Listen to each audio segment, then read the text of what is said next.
नमस्कार, मैं हूं धर्म आपके साथ और आप देखना शुरू कर चुके हैं डेली हरियाणा न्यूज़। कौन होगा बड़ौदा का योद्धा में आपका स्वागत है। बड़ौदा हलके का सर्वे कर रहे हैं और सर्वे के दौरान अन्य अलग अलग नेताओं से बातचीत कर रहे हैं। हमारे साथ कांग्रेस के विधायक हैं डबवाली से अमित सिहाग, उनसे खास बातचीत करेंगे और जानने की कोशिश करेंगे कि क्या है कांग्रेस का प्लान और क्या कुछ रहेगा बड़ौदा के अंदर कांग्रेस का। इंदुराज नरवाल जो प्रत्याशी है उनके लिए प्रचार कर रहे हैं और क्या कुछ रहेगा इंदुराज का यहाँ पर ग्राफ।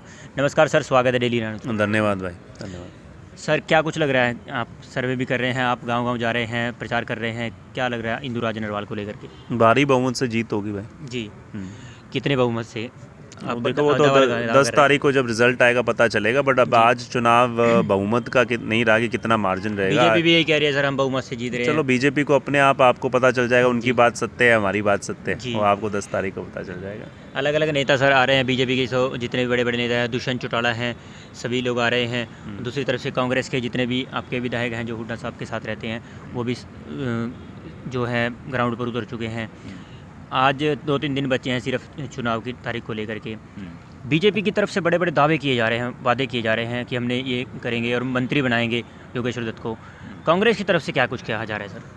कांग्रेस केवल और केवल किसान और कमेरे वर्ग की लड़ाई लड़ रही है। कांग्रेस कह रही है कि भाई अगर सही मायने में इसमें ये जनादेश हमारे हक में आता है जी, तो उस लड़ाई में को मजबूती देने का काम करेंगे जी। सरकार पे एक दबाव पड़ेगा जी। और मैं मानता हूँ जिस तरीके की परिस्थितियाँ इस सरकार की, बेमेल की जो सरकार रही है, तालमेल की भी कमी रही है और सही मायने में जिस तरीके का एक आपस में सारा दिन संघर्ष चलता रहता है, तो इस चुनाव के बाद जो जनादेश आएगा उसके बाद ये भी हो सकता है आने वाले समय में ये सरकार अस्थिर हो और पूरी तरीके से दोबारा एक नई जनता की सरकार आए। सीधा तौर पर आपका कहना है कि सरकार गिर सकती है या गिराएंगे इसको? नहीं, गिराने की बात नहीं है, जनता गिराने का काम करेगी। क्योंकि जनता अब इस बात से बड़ी त्रस्त हो चुकी है कि भाई हम जो भी बात माने, जो भी मांग रखते हैं, ये सरकार उसको अनसुनी करने का काम करती है।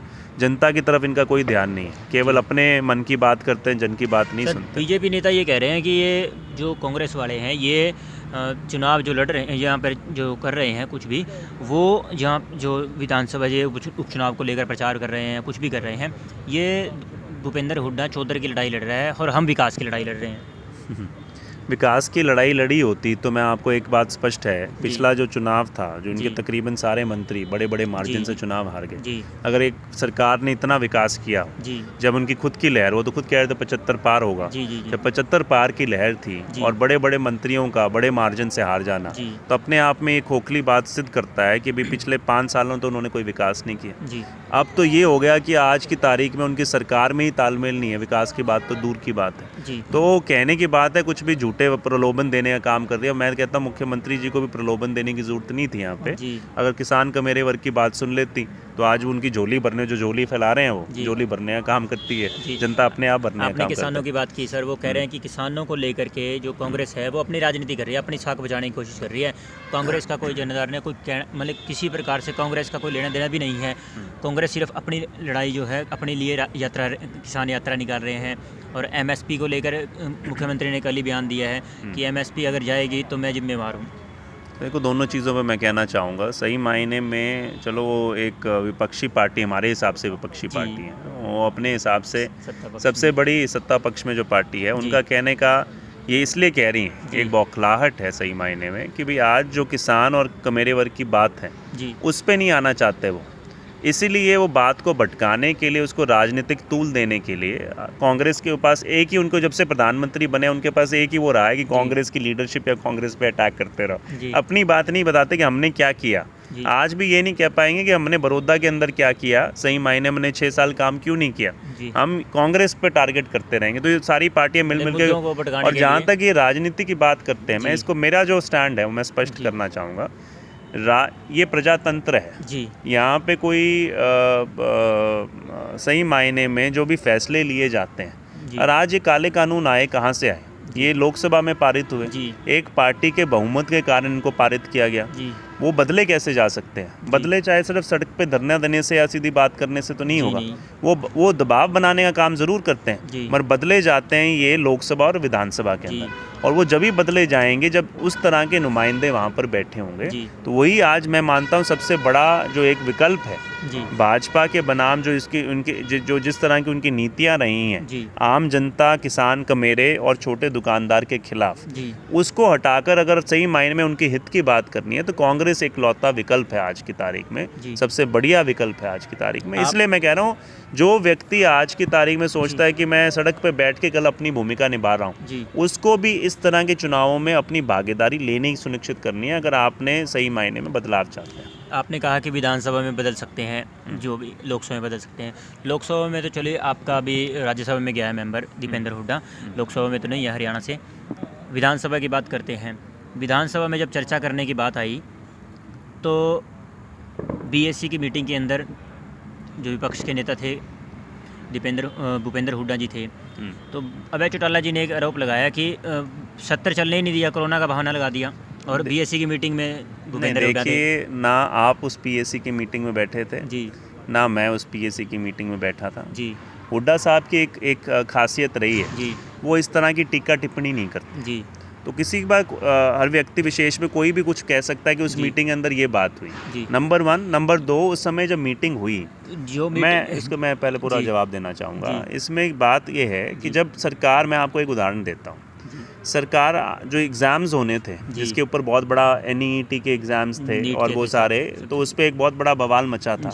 इन्होंने कहा कि ये एग्ज़ाम, छात्र कह रहे थे एग्ज़ाम नहीं होने चाहिए क्योंकि इसके लिए कोरोना फैला हुआ है। सरकार ने कहा कि हम पूरी तरीके से आश्वस्त हैं, इस अच्छी तरीके से एग्ज़ाम होंगे, तो ये उस पर बड़ा एक विरोध रहा, उन्होंने नहीं सुनी उनकी। मगर जब विधानसभा का सत्र चला, विधानसभा के सत्र में उन्होंने कहा कि भाई हमारे यहाँ पे कोरोना फैलने की परिस्थिति बन सकती है, तो जो हम लोग मानकर चले थे कि 2 या 3 दिन के लिए सेशन होगा, वो जब मीटिंग हुई, उस मीटिंग के अंदर जिस तरीके की भी उन्होंने एक रिक्वेस्ट किया होगा, जिस तरीके से कि भाई हम इस सेशन को जल्दी उसको कॉल करेंगे, हमने अपना एक कॉल का टेंशन मोशन दिया हुआ था, एडजर्नमेंट मोशन दिया हुआ था इसके हित में, और हमारे जो एडजर्नमेंट मोशन को इस सरकार ने जब बात हुई तो कहते जब हम बिल लेकर आएंगे मगर आपकी चर्चा नहीं करेंगे किसानों के मुद्दों पे। इस पे बवाल भी हुआ और उन्होंने कहा नहीं हम कुछ नहीं कर सकते। तो वो सारा का सारा जो आज अगर हमारे पास उसकी कॉपी है, जो हुड्डा साहब और हमारी जो कांग्रेस पार्टी ने एडजर्नमेंट मोशन और कॉल अटेंशन के लिए दिया गया था, हमने प्रॉपर हम उस पर चर्चा चाहते थे, मगर केवल अपने लाइमलाइट के लिए हंगामा नहीं करना चाहते थे। हम चाह रहे थे प्रॉपर चर्चा हो के तथ्यों पे आधार पर चर्चा हो, वो चर्चा नहीं। अब वो दबाव को मानकर 5 तारीख को इस सरकार सेशन बुलाना चाह रही है क्योंकि इतना दबाव इन पे बन चुका है, तो 5 तारीख को सेशन होगा, उसके ऊपर दोबारा से पार्टी दे रही है और वहाँ पर चर्चा करने का काम करेंगे। चलिए, तो थी विधानसभा की बात। योगेश्वर दत्त को मंत्री बनाने का जो मुख्यमंत्री यहाँ से घोषणा कर चुके हैं कि मैं झंडी लगाकर भेजूँगा, चंडीगढ़ से यहाँ से जो जनता है चंडीगढ़ भेज दो, वहाँ से झंडी लगाकर मैं भेज दूँगा। मैं दुख है योगेश्वर दत्त के लिए भी कि भाई जिस तरीके से इस गलत पार्टी को चुनकर वो आज की तारीख में मैं मानता हूँ राजनीति करने का काम कर रहे हैं जी। और यहाँ तक झंडी बुलाने की बात तो है, आज की तारीख में 10 तारीख का जब वो नतीजा आएगा तो अपनी बात है। मैं उनके लिए ऑल द बेस्ट कह सकता हूँ कि अगर आज मेरी तरफ से तो शुभकामनाएं हैं, बट ये चुनाव मैं इस बात से बड़ा दुखी हूँ कि ये चुनाव केवल और केवल झंडी लगाने का, भालू बनाम पहलवान का, या सही मायने में भी आज की तारीख में हमने ये कुछ वायदे कर दिए, ये अगर वायदे पूरे चाहते हो, एक तरीके से धमकी देने का कि वायदे पूरे चाहते हो तब आप, नहीं तो वोट नहीं दोगे तो वायदे पूरे नहीं होंगे। अगर जो इस तरह की बात करते हैं, ये चुनाव बहुत बड़े मुद्दे का है। ये चुनाव ना कांग्रेस पार्टी का है, ना एक लीडर विशेष का है, ना ये सरकार, जो सिर्फ एक चीज़ का चुनाव है कि सरकार जनता की बात सुनना शुरू करे और उस चीज़ का चुनाव है। अगर आज जनता की बात, मैं तो वही बात दोहराऊंगा, अगर जनता की बात ये सरकार सुनती तो आज ऐसी परिस्थिति भी नहीं होती। मैं मानता हूँ कि इनको यहाँ पर आकर इस तरह के झूठे प्रलोभन देने की ज़रूरत पड़ती, जनता खुद झंडी लगाने का काम करती। पर जनता आज की तारीख में सरकार को एक सबक सिखाना चाहती है। अंतिम सवाल है सर, ज़्यादा लंबा नहीं लेंगे। दिग्विजय चौटाला से हमारी बातचीत हुई थी, उन्होंने साफ तौर पर कहा था कि सरकार को सब लोग, जनता जान गई है कि एक सीट पहले भी थी इनके पास और अब भी एक सीट आ जाएगी, ठीक है। और आपका जैसे दावा है कि सर बड़ौदा के अंदर काम नहीं करवाई, तो जनता ये उन्होंने कहा कि जनता ये मान कर चल रही है कि काम तो पहले भी नहीं हुए, तो 4 साल क्यों ना सरकार के साथ जाएं, और अगर मान लो यहाँ से योगेश्वर देव जीते हैं तो 4 गुना काम होगा। यहाँ की आप जनता से जाके पूछ लो, वो कहते हैं जी भैया काम होने की तो उन्हें फिर भी उम्मीद नहीं है, चाहे अगर उनकी सरकार का भी समर्थन कर देते हैं। और ये चुनाव जनता दिल से लड़ रही है, ये चुनाव जनता झूठे वायदों के खिलाफ लड़ रही है, ये चुनाव जनता सही मायने में वो एक बड़ा मुद्दा जो है उसके ऊपर लड़ रही है। कई चुनाव ऐसे होते हैं जिसमें मुद्दा बहुत ज़रूरी है, और ये जो मुद्दा है ये किसानी बचाओ का मुद्दा है। अगर किसान बचेगा ही नहीं तो ये आप कहते हैं कि भाई मैं तुम्हारे को ये यहाँ पर ये सुविधा दे दूँगा, उस सुविधा का कोई तात्पर्य नहीं रहता जब चुनाव। और जो इन्होंने वायदे किए हैं आप उनकी एक लिस्ट निकाल कर देख लो। पिछले चुनाव में भी आए थे, हमने पता नहीं कितनी घोषणाएं की थी, उनमें से कितनी घोषणाएं आप खुद जाके देख लो कितनी पूरी हो गई। मैंने तो अपने क्षेत्र में देखा था 2017 की घोषणा है वो भी पूरी नहीं हुई, मैं खुद भाग दौड़ करके उनको पूरा कराने का काम कर रहा हूँ।